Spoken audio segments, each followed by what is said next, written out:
Olá a todos, mais uma vez sejam bem-vindos ao canal Les Misérables Francs-Maçons.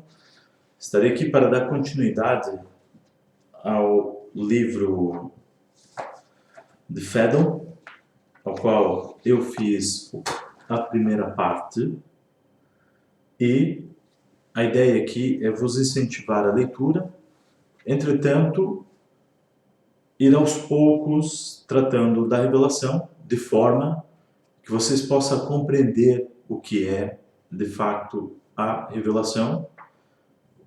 E quando eu falar mais abertamente em relação à revelação em si, não será mais um mistério, não será um fator de ignorância, um fator de dificuldade.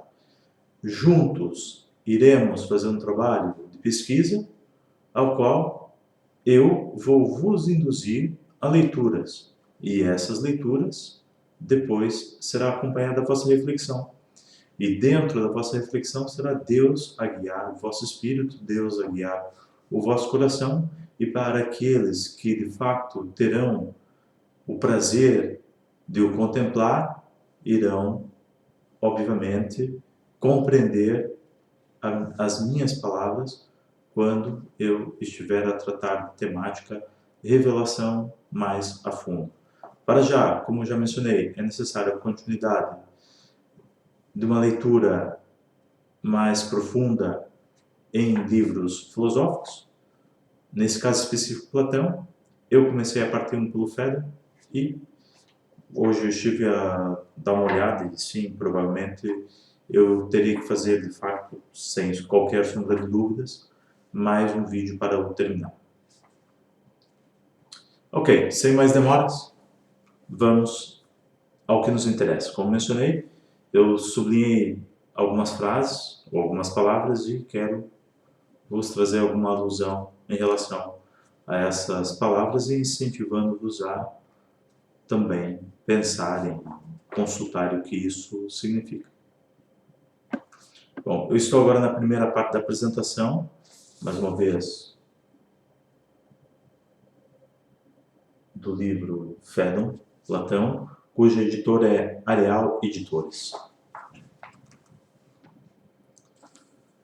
Aqui, mais uma vez, eu sublinhei Pitágoras, Anaxágoras e Heraclito. Pitágoras, sem sombra de dúvidas, vocês terão de conhecer um pouco mais da história dele. Há um outro livro de Pitágoras, que é uma edição brasileira, não me recordo.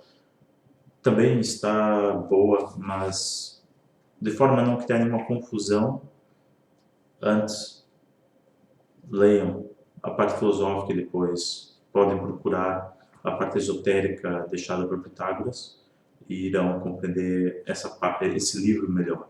Se lerem agora esse livro do Pitágoras, vão criar ideias e essas ideias vão contaminar-vos o vosso pensamento em termos filosóficos e depois vai contaminar o vosso pensamento em relação à própria conclusão que vocês podem tirar desse livro e depois não conseguem, de fato, pegar alguns pontos chaves, alguns pontos importantes no que esse livro transmite e não há o aflorescer da vossa espiritualidade. Não há o despertar para a revelação, nesse caso. Uma outra obra que é importante de Platão é Meno, mas iremos mais tarde dela. Pronto. Uma das coisas que eu sublinhei aqui. Está calmo e alegre perante a morte. Isso é claro, os iniciados irão compreender claramente isso. Mas não só os iniciados compreendem essa frase, mas aquele que de fato busca a magia, aquele que de fato busca o conhecimento esotérico, busca Deus, é de veras importante compreender essa frase. Bem como uma outra frase que é muito utilizada, que diz: o mestre aparecerá quando o aprendiz estiver pronto. Deixo aqui para a vossa reflexão também. Depois, Simmias é um dos principais interlocutores de Faidon, é um filósofo pitagórico de Tebas.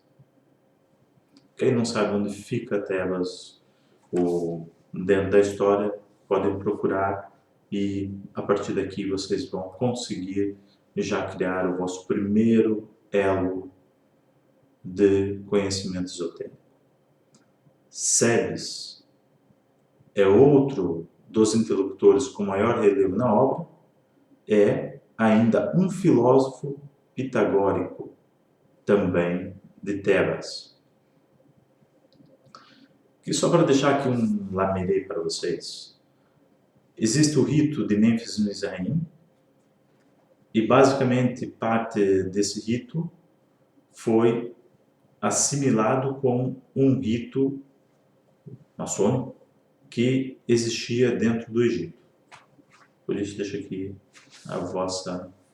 para a vossa curiosidade. Mas tenha atenção que o Mênfis Mizraim tem houve muita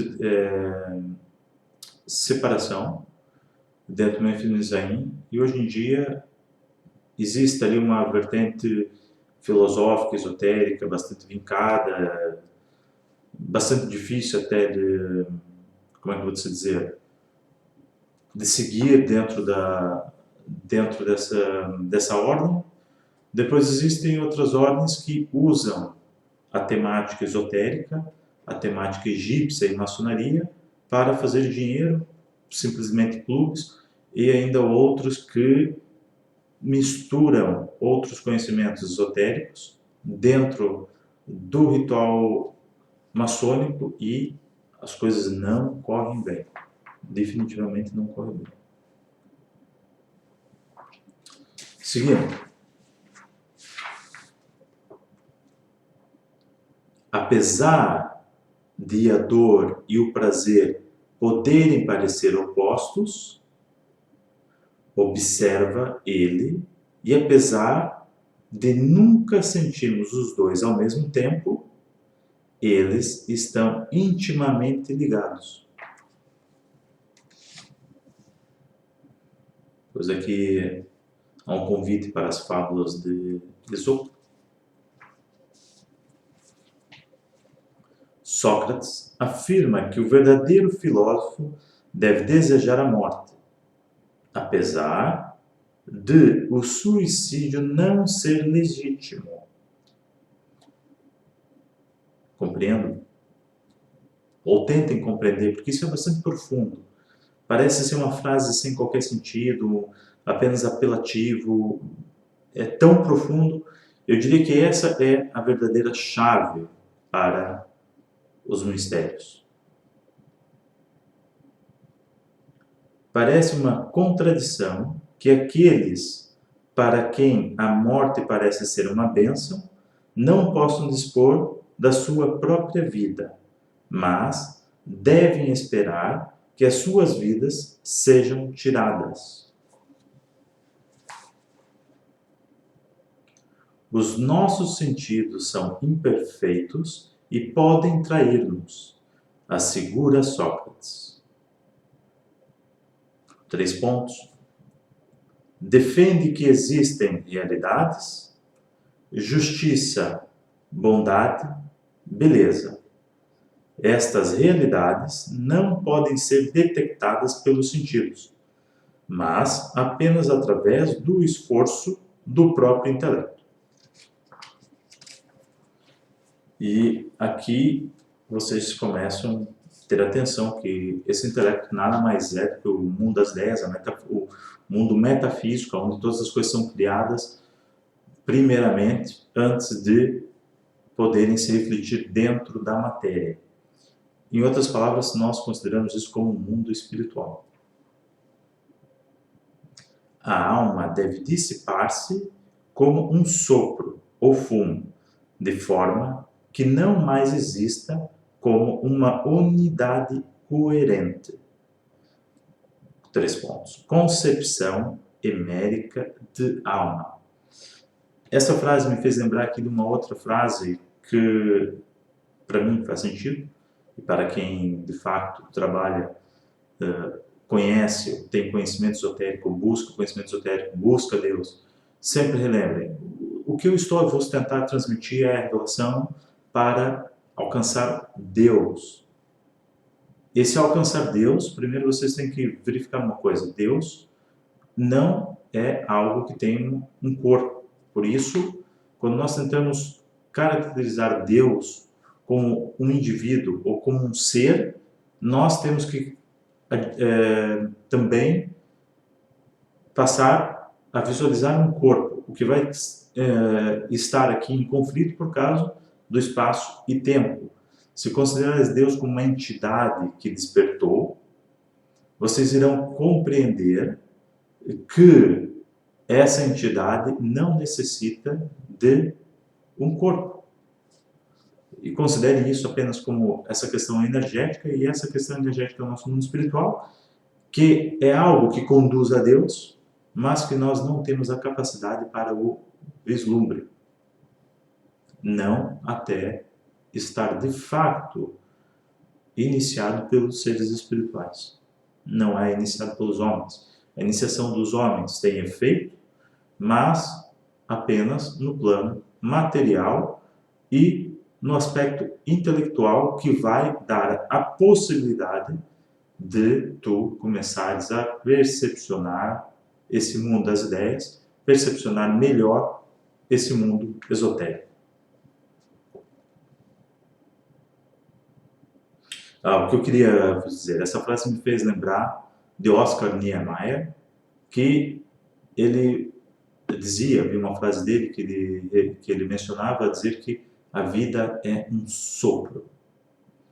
E ele procurava justificar com essa frase o porquê é que dentro das obras arquitetônicas de Oscar Niemeyer, ele construía os edifícios em uma escala gigantesca para o homem, para que o homem pudesse compreender a sua pequenez, para que o homem pudesse compreender o quão pequeno ele é perante o universo, e que nem precisamos ir até aí, perante o nosso próprio planeta e perante o universo. Então, imagine quão pequeno nós somos perante Deus, ou mesmo antes de Deus, perante o mundo espiritual, as forças intelectuais, as forças espirituais. Seguindo 3 pontos, argumento de circularidade dos opostos. Eu aqui faço uma anotação minha, isso que eu vou ler agora é de minha autoria, é minha reflexão. Mais uma vez, relembro-vos, eu estou a partilhar o meu conhecimento, estou a partilhar minhas ideias, não estou a fazer afirmações ou buscar-vos dar para vocês um conhecimento concreto.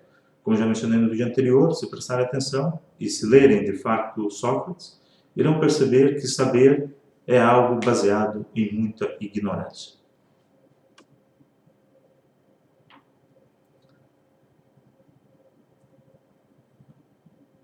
Revelada a ideia de uma organização superior, causadora dos acontecimentos, também podemos imaginar que exista um fim em tudo.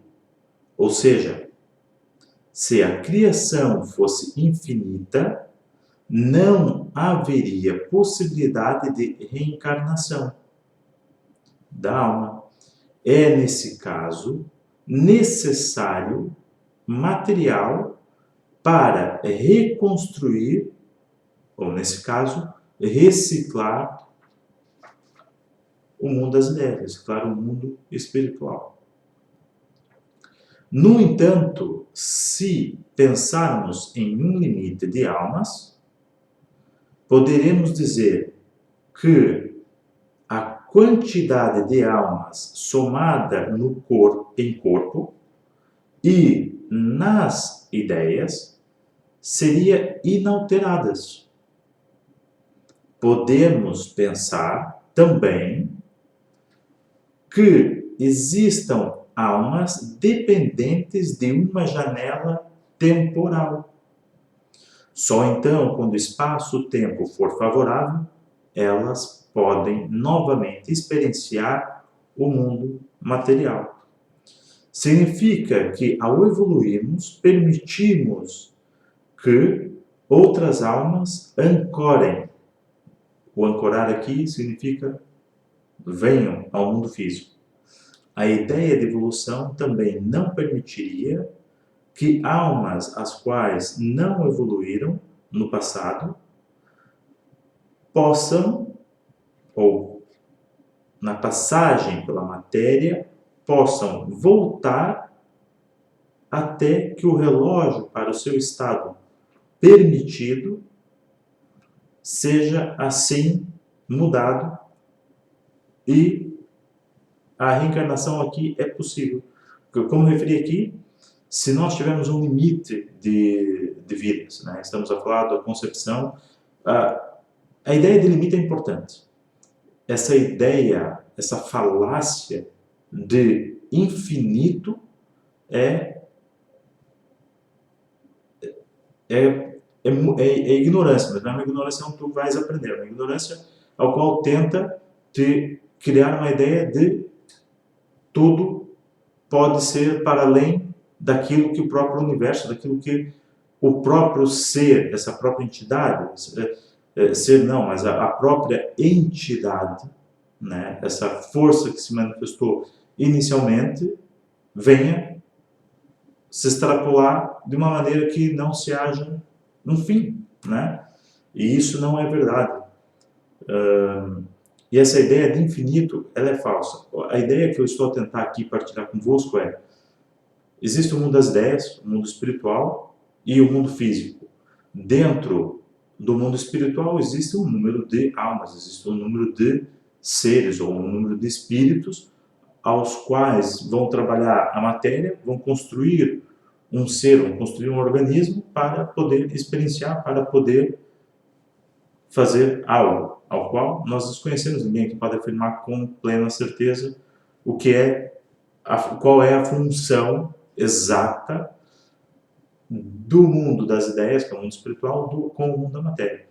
Mas, se aplicarmos um limite, que é uma coisa plausível, uma coisa inteligível, para os seres conscientes no estado espiritual, eles, ao ancorarem, ao encarnarem, deixam o mundo espiritual sem seres. Como nós percebemos e como Einstein demonstra, existe sempre um balanço na natureza. E esse balanço provém de um equilíbrio, né? Esse equilíbrio, nós costumamos dizer que é uma igualdade. Mas essa igualdade não significa, e Einstein deixou isso bem claro, assim, como já referi, fez deu um grande contributo para podermos percepcionar Deus. Essa igualdade, esse equilíbrio não significa partes iguais. Essa é uma coisa que tem que ser bastante entendida.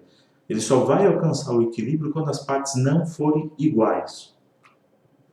Quando houver, de fato, essa diferença em termos de a proporção será a mesma, mas em termos de volume não irá corresponder ao mesmo volume de ambos os lados. O que eu quero dizer é que no mundo das ideias, os espíritos, quando começam a encarnar, vai desequilibrar o mundo das ideias, né, quando houver demasiados espíritos encarnados. O que isso significa? Que provavelmente estaremos próximo a um reset. Essa é a ideia que eu quero vos transmitir.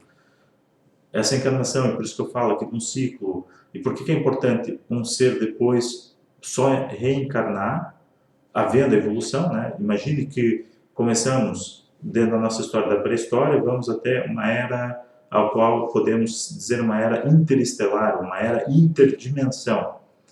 Para podermos efetuar viagens, como se realiza no Star Wars, em pontos diferentes da galáxia, de forma rápida, mais rápido do que até a luz, mais rápido do que a velocidade da luz, e mesmo as transmissões serem, as mensagens, né, que eles recebem, também utiliza-se desse mecanismo que pode se viajar mais rápido do que a luz. O que eu quero dizer aqui é que poderemos considerar, então, para uma ideia evolutiva, o homem primitivo, que é aquele que ainda não domina o fogo, ou aquele que iniciou o domínio do fogo, para o homem interestelar ou interdimensional. O que significa que se essa alma, esse ser que ancorou, esse ser, a passagem da vida dele, se houve evolução nessa alma, ela depois pode reencarnar numa outra janela temporal que permite que esteja enquadrada ao ponto que ela está. Entretanto, digamos, um ser que no início da era primitiva nossa não evoluiu, morreu, e a janela temporal dele passou-se, porque não é como, vamos assim dizer, como acontece no bowling, né? Onde tu arremessas uma bola e depois a bola, acertando ou não os pinos, volta para ti e tu podes arremessar novamente dentro daquele mesmo dia, dentro daquela mesma partida. Não, em termos espirituais, eu não acredito que assim o seja. Eu acredito que o ser tem que cumprir determinadas etapas para considerar um ser evoluído. Se ele não evoluir, eu penso que o que deve acontecer é uma dissipação dessa alma. Havendo a evolução, ele pode entrar numa outra janela consoante a sua evolução. Agora, aqui a questão é, não morre e volta já a seguir? Claro que não. Ele morre e tem o seu tempo de purificação, por assim dizer, ao qual o ser vai se preparar para uma possível reencarnação ou uma dissipação desses componentes, salvando aquilo que de fato foi aproveitado, de fato teve uma evolução. Isso, o que eu quero dizer aqui é que o ser primitivo morreu, se ele evoluiu a um ponto que ele pode utilizar uma outra reencarnação, ele reencarna, porque a humanidade está continuando. Se ele não evoluiu, ele não vai reencarnar. É por isso que eu coloquei aqui essa ideia da janela temporal. Pronto, vamos lá.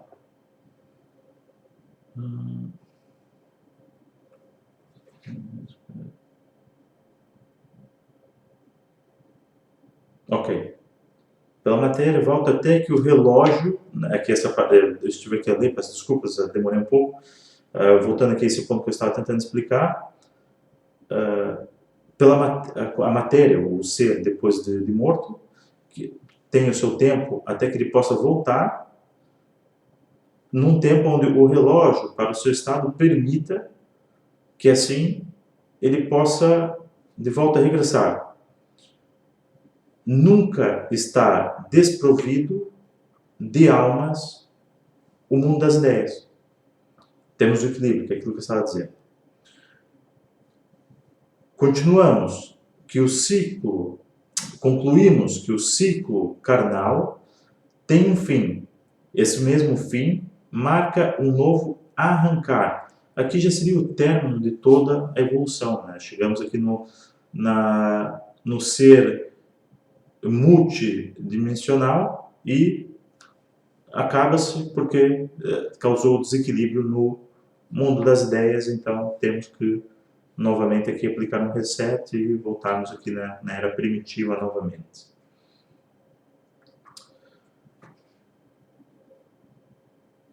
Temos de imaginar universos paralelos, bem como outros lugares carnais para reconstruir.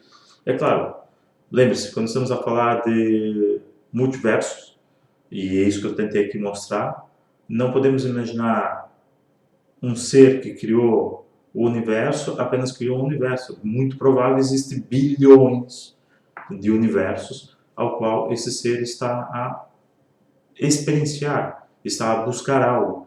E esse algo significa talvez ele está a tentar se conhecer, por assim dizer, de forma a limar aquilo que ele não tem interesse. Ou de forma a exaltar aquilo que ele mais tem interesse.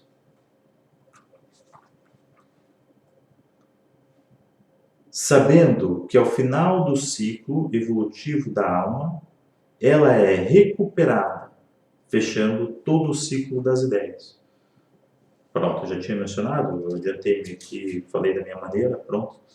Lembre-se, eu li esse livro há 4 anos atrás, mas quando eu leio, outra coisa que eu quero vos partilhar é, livros de filosofia não se leem de forma que se estivessem dentro de um campeonato de leitura.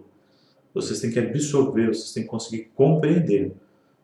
Fechar um livro de filosofia sem eu ter compreendido, chegando na última página sem eu ter compreendido, muito pouco tu irás aproveitar. E muito provável irá fazer muitas confusões em relação à matéria que leste. Por isso, a compreensão é fundamental. É claro que, como já mencionei em outros vídeos, para tu compreenderes algo, tens que saber mais do que filosofia, você tem que buscar informações em outros lugares, e aí o seu consciente inteligente vai fazer essa conexão por ti. E no fundo vai ser o teu espírito, a tua alma, o teu ser, vai se conectar ao mundo espiritual e as coisas vão se ligar. Agora, é aqui que está a questão da evolução. Um ser que evolui é aquele que procura o conhecimento, o saber. Ele procura o conhecimento para conhecer. Ao usar o conhecimento de forma proveitosa, ele vai ter sabedoria. Agora, um ser que se dedica unicamente a um conhecimento, ele não terá uma atividade de evolução tão grande quanto um ser que explorou diferentes áreas. Esse ser que explorou diferentes áreas vai ter uma conexão maior com o mundo das ideias. Continuando, 3 pontos. Todo conhecimento é recordação.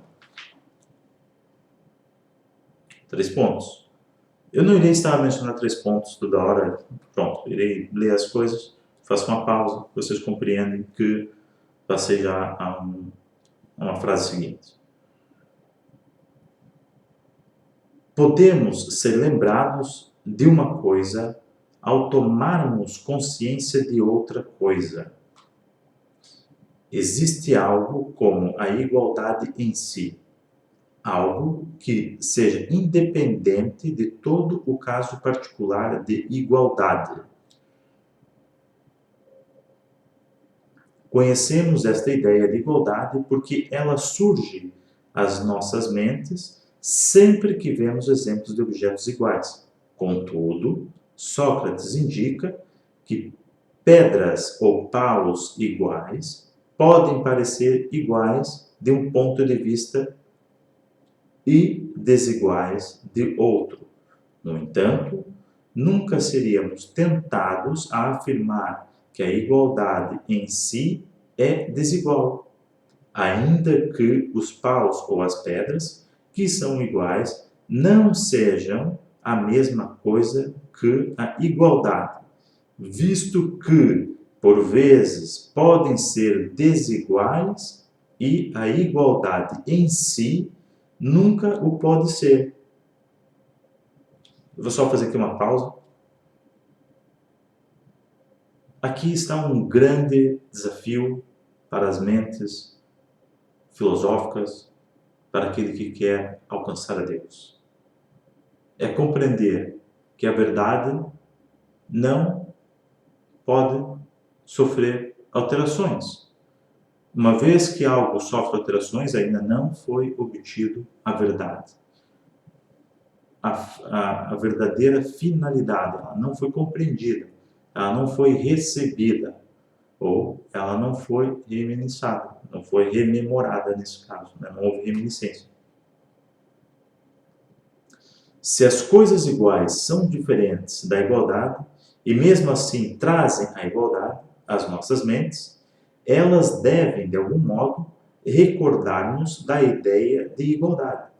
Temos consciência que os paus ou as pedras deixam, de repente, de serem perfeitamente iguais, mas, para termos consciência de que eles o deixam, devemos também ter uma ideia do que significa ser perfeitamente igual.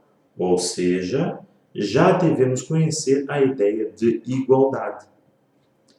Tomamos conscientes de pau ou pedras, tornarmos-nos conscientes de paus ou pedras, iguais através dos nossos sentidos, e, da forma semelhante, sentimos a sua deficiência no que toca à verdadeira igualdade. Não existem exemplos perfeitos de igualdade no mundo sensível, no mundo material. Mesmo assim, possuímos essa noção de igualdade durante toda a nossa existência. Sócrates infere que nada podemos ter aprendido acerca da igualdade através dos nossos sentidos, meio físico, mas que adquirimos o conhecimento dela antes do nosso nascimento. E por que antes do nosso nascimento? Por causa do espírito, o mundo das ideias. Né? O mundo das ideias é aquilo que cria antes, ou aquilo que cria algo para que possa ser aqui projetado no mundo material. E se isto é verdade a respeito da igualdade, deve ser também verdade para todas as outras ideias. Parece que perdemos o conhecimento dessas ideias quando nascemos, e é através de uma aprendizagem que as recordamos. Daí o conhecimento, né? Não fixar-se em apenas um tema. É por esta razão que Sócrates afirma que aprender é recordar. Deus permite que o homem o negue, levando assim o homem a uma ignorância, a uma certeza pelo desejo de negar. Mas, quando o homem não nega Deus, isso está vocês podem ver isso no vídeo que eu fiz em relação ao livre-arbítrio, quando o homem não nega Deus, ele tem o prazer de contemplar. Seguimos. Combinarmos o argumento de reminiscência com o argumento de circularidade dos opostos. A teoria da reminiscência está exposta de forma mais detalhada no Mênon.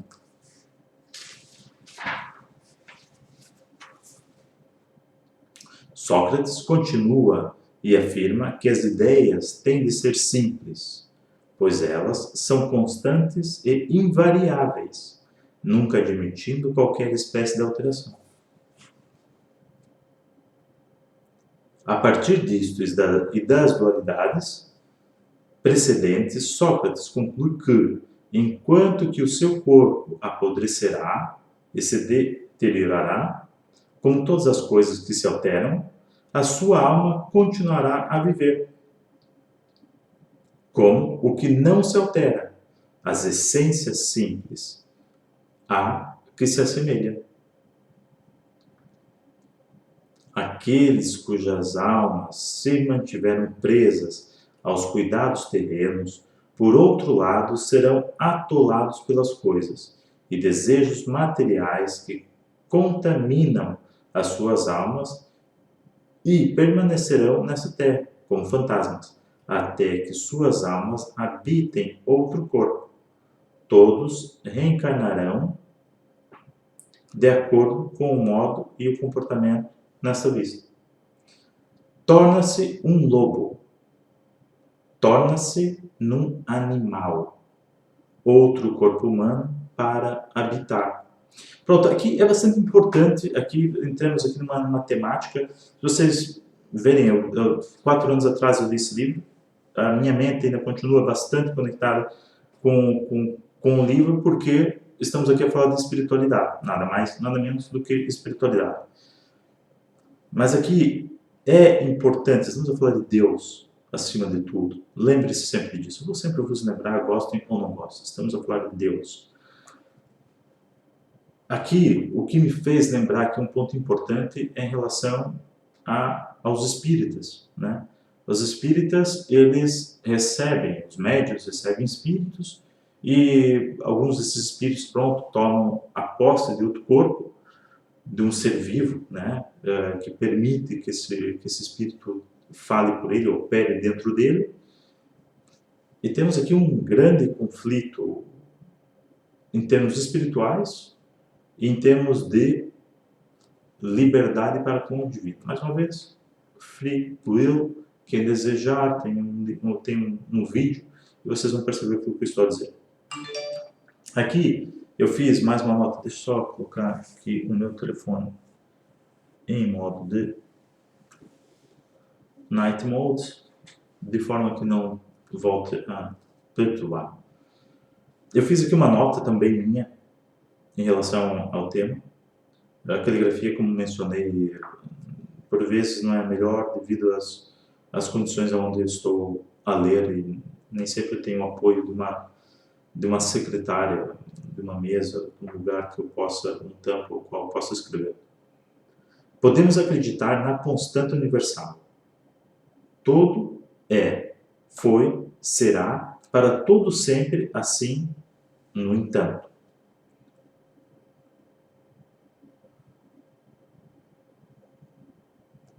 Tanto Lavoisier a dizer que tudo se transforma, não pondo termo às coisas, mas esse tudo é físico e mutável. O que eu tentei aqui vos elucidar é que dentro dessa constante universal existe aqui como se fosse o começo, meio e fim.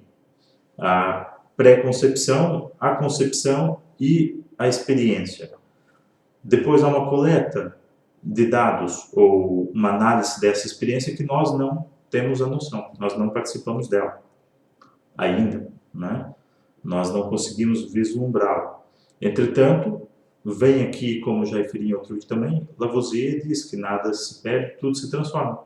De volta à questão da reciclagem, né? Estamos aqui numa reciclagem universal. O tema da reciclagem surge daí, o reaproveitar as coisas e não haver um desperdício, né? Senão teríamos aqui ter um nicho material que nunca seria extinguível e dentro da vida universal, que não é infinito, nunca não significa infinito, que não seria se extinguir, e também em termos espirituais, né? Teríamos aqui uma série de almas e corpos a andar para um lado e para o outro, que seria uma tremenda confusão se esses corpos espirituais, depois de desencarnados, começassem a interagir com o ser humano.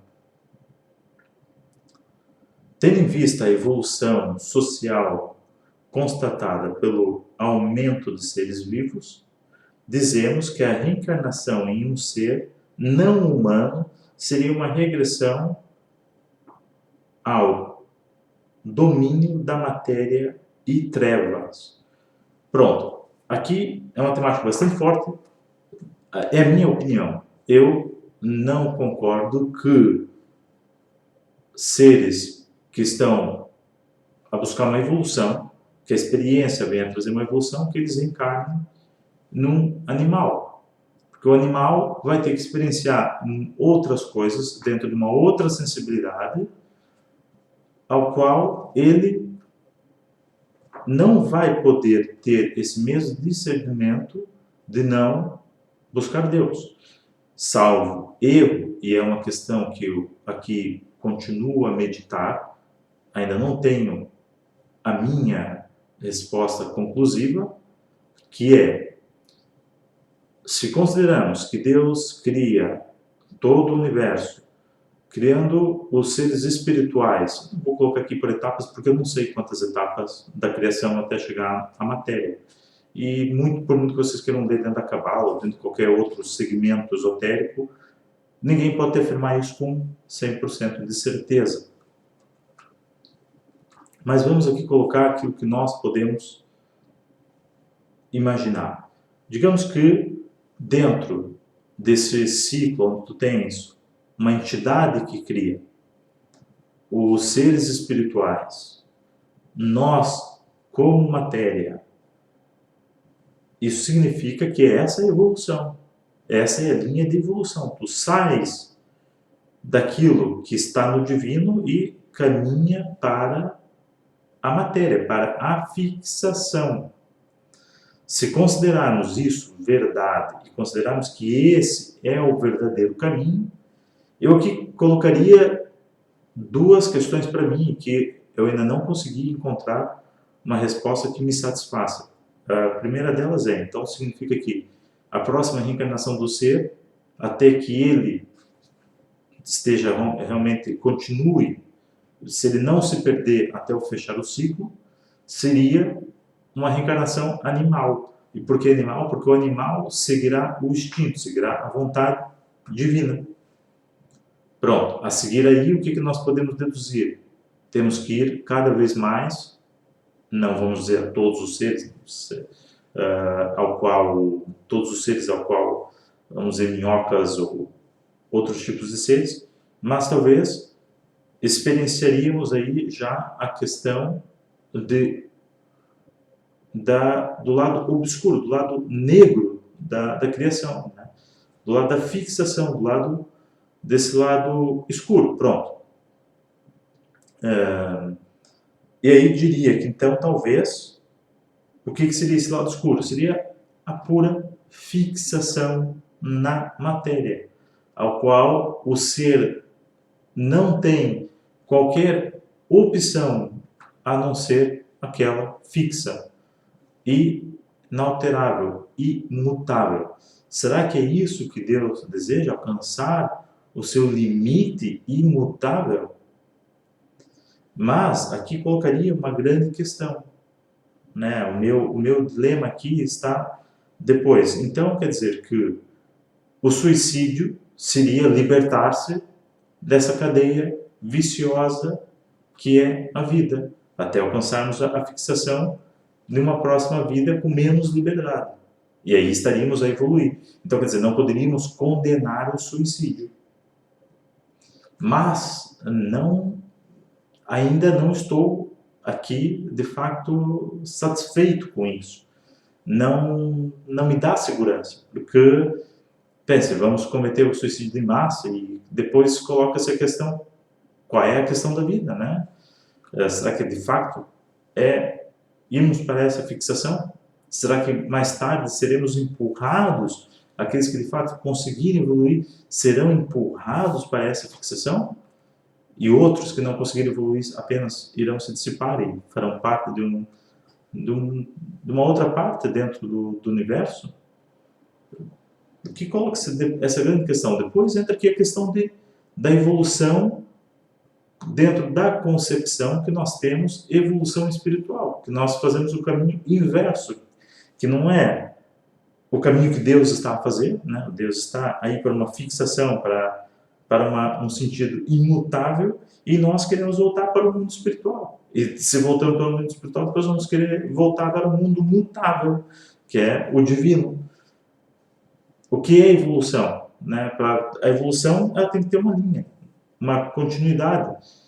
Ou podemos falar que é um ciclo, daí é o ciclo evolutivo, de forma a tentarmos remediar, mas é esse ponto, é essa obscuridade dentro do nosso conhecimento que ainda não foi ultrapassado, para definirmos se de fato a nossa evolução, se nascemos no imutável, no físico e evoluímos, o que de fato, mais uma vez, iria corroborar com o meu pensamento é que se estamos numa ascendente, não voltamos para o mundo animal. Se estamos numa descendente, sim, voltamos para o mundo animal.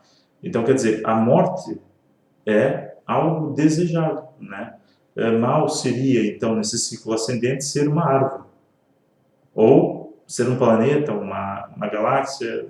Estarias, de fato, condenado a milhares de anos, apesar que aqui também é relativo, né? A unidade de tempo é bastante relativa, mas a verdade é que estarias aí bastante condenado. Agora, se assim não for, também está condenado quando não passa para o mundo espiritual o mais rápido possível, né? Quando não, então nesse caso não cometes o suicídio e não dá o fim, e seria a compreensão de fato, depois iria corroborar aqui com as outras fases, encarar a morte, aceitar a morte, ao qual tu compreendes, ok, o objetivo da vida é ascender ao mundo espiritual, vamos cortar com a matéria. Mas coloca-se grande, nós não sabemos, estamos aqui num ponto onde não sabemos se a evolução ela é ascendente ou descendente.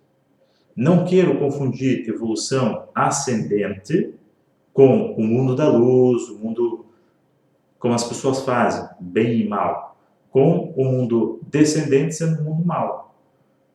Essa parte espiritual, aonde o bem e o mal, as trevas e a luz, por assim dizer, a matéria e a luz se conjugam, é no mundo espiritual. Para baixo do nosso mundo espiritual, nós estamos a falar de uma fixação.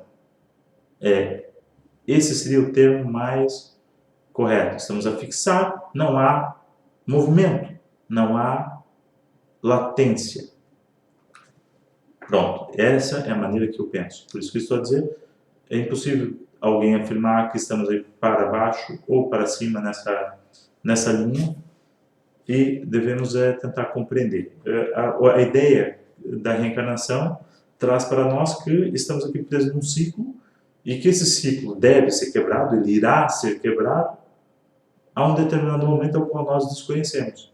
Entretanto, eu penso que, devido ao equilíbrio, esse momento acontecerá quando o número de vidas encarnadas for maior em termos não só de volume, mas em termos proporcionais ao qual o número de vida que existe nas ideias. Aí haverá aí talvez um reciclo, né? um restart. Mas de que maneira que isso acontece em termos de multiversos ou outra coisa qualquer, ninguém consegue te afirmar. Por isso que a filosofia é importante. Aprendemos a pensar, aprendemos a questionar. Estou a ver que o vídeo está com 46 minutos, só que eu vou falar demasiado e ainda não terminamos. Ok. Pronto, vou seguir. Quem desejar continuar, continue. Aqueles que não desejarem, agradeço pela vossa audiência. Quando a alma morre, o corpo não poderá voltar a ser refeito e rapidamente se deteriorará e entrará em putrefação. Mesmo que a alma possa sobreviver a diversos corpos, não podemos afirmar que ela seja imortal, a não ser que pudéssemos mostrar algures que ela não padece efeitos de doença ou deteriorização em cada morte e renascimento. Acho que aqui vem resumir bastante bem aquilo que eu estava tentando explicar. Pronto, tem aqui outro comentário meu. Analisemos o argumento espírito de reencarnação e vejamos também a relação temporal dos casos de almas desencarnadas que assombram determinados locais, ou mesmo que estabelecem contato mediúnico. Não vi relatos de espíritos, almas, fora do tempo presente, apenas alguns casos de pessoas que dizem ou afirmam contactar determinados espíritos com alguns anos já desencarnados. O que eu quero dizer aqui que é bastante curioso. Vá a um médium e peça e diga que tu queres contactar, por exemplo, Leonardo da Vinci, ou Platão, ou Ptah. Vejam como seria maravilhoso nós podermos saber da história em primeira mão, né? Se o médium tivesse acesso, por exemplo, a Ptolomeu, a Ptah, Pitágoras, Sócrates, Platão, Arquimedes, tantos outros, e que pudessem falar para nós, a minha vida foi assim, eu fiz isso de fato, eu cheguei a essa descoberta por esses meios, nós teríamos a oportunidade de conhecer a verdade. Agora imagine o que seria um médium a invocar Adão. Vocês teriam em primeira mão o demonstrar do livre-arbítrio, da negação a Deus.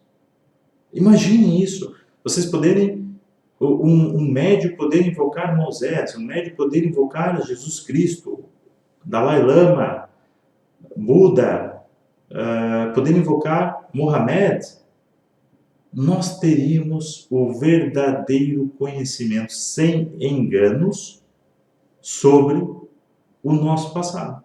Entretanto, isso não acontece, infelizmente. Ou felizmente. Infelizmente, em termos de curiosidade histórica. Mas lembrem-se, não sigam pelo caminho da curiosidade.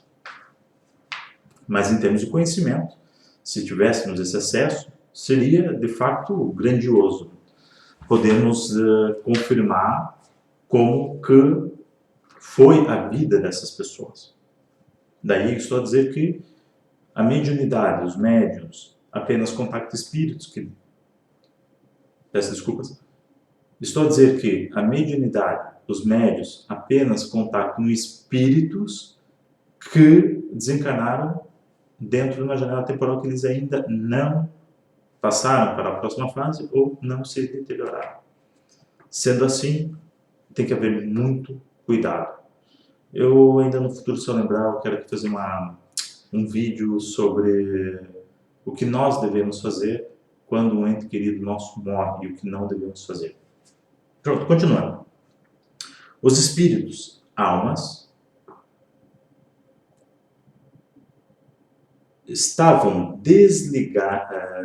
desligados-se ou estariam desligados-se da matéria na totalidade e estariam a purificar.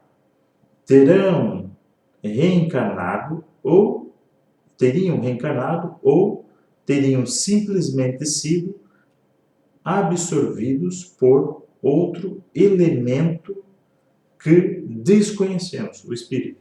Daí a parte que eu falei aqui, que é a parte da análise, da experiência, que é a qual desconhecemos completamente.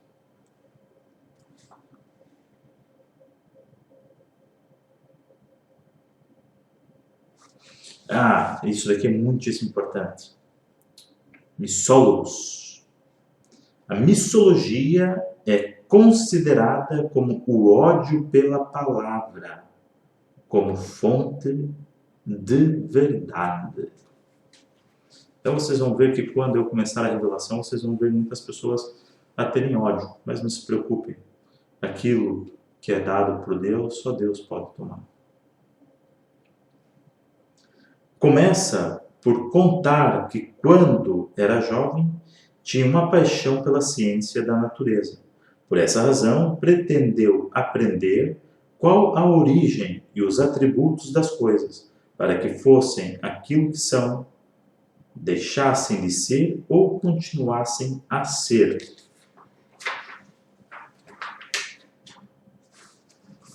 Naus. Ok, algumas pessoas aqui vão interpretar o naus como, né, as embarcações que os portugueses tinham e deram o nome de naus.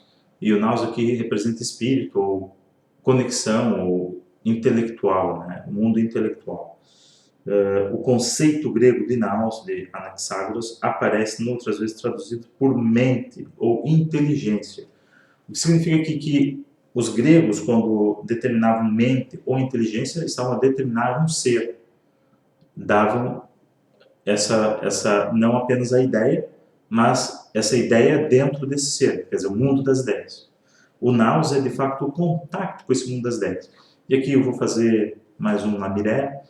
Na maçonaria, nós temos uma coisa também chamada naus. E esse naus, essa mesa dos juramentos, como muitos irão conhecer, é justamente quando tu fazes o teu juramento e tu estás a jurar não para o teu venerável mestre, ou para os teus irmãos, ou para a ordem, mas estás a jurar para a entidade ao qual escolheste.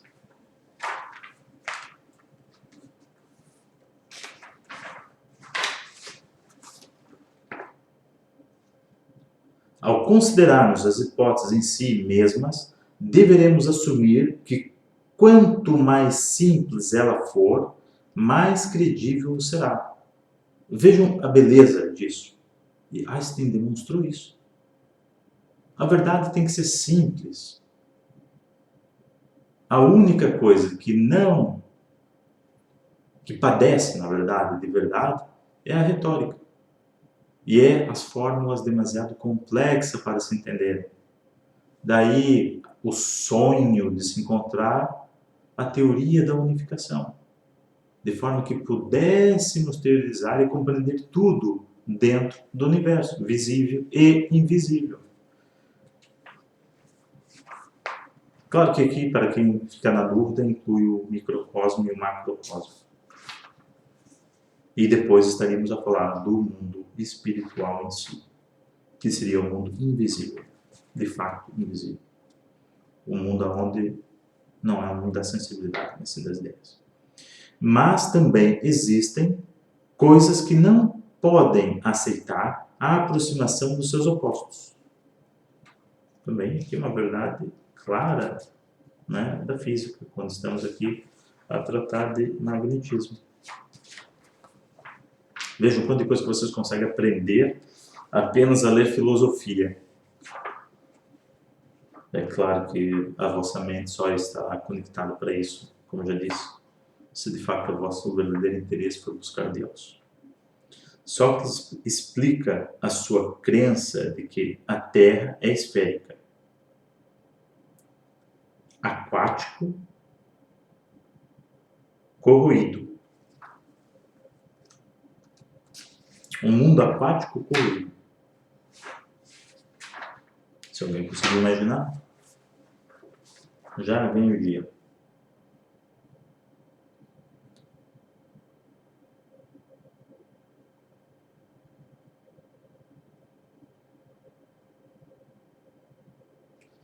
Ok, daqui eu fiz aqui uma marcação, mas tinha uma outra ideia e não é de fato importante. Ok, um pouco mais do que eu desejava, mas consegui terminar em menos de 1h, 56 minutos.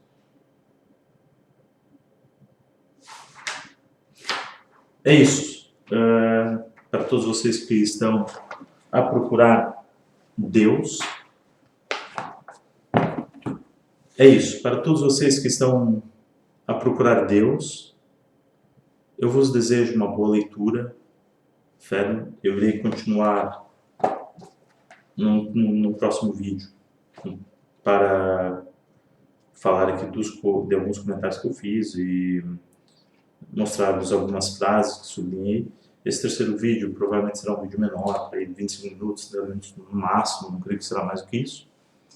Por isso, deixo-vos com o Espírito que criou todas as coisas e que Ele esteja sempre presente em vós. De forma que a cada dia que vocês deitem em vossas camas, antes de deitarem, vocês reflitam sobre as vossas vidas e perguntem: fui um homem justo hoje? Pratiquei atos de justiça? E de que justiça estou a falar? Não é da justiça de julgar o próximo, mas de julgar a si mesmo. Faça esse julgamento. E ao identificar atos que não foram justos, procure os corrigir no dia seguinte. Ou, se possível, não durma antes de os corrigir. Amém. Eu continuo sendo uma boa leitura.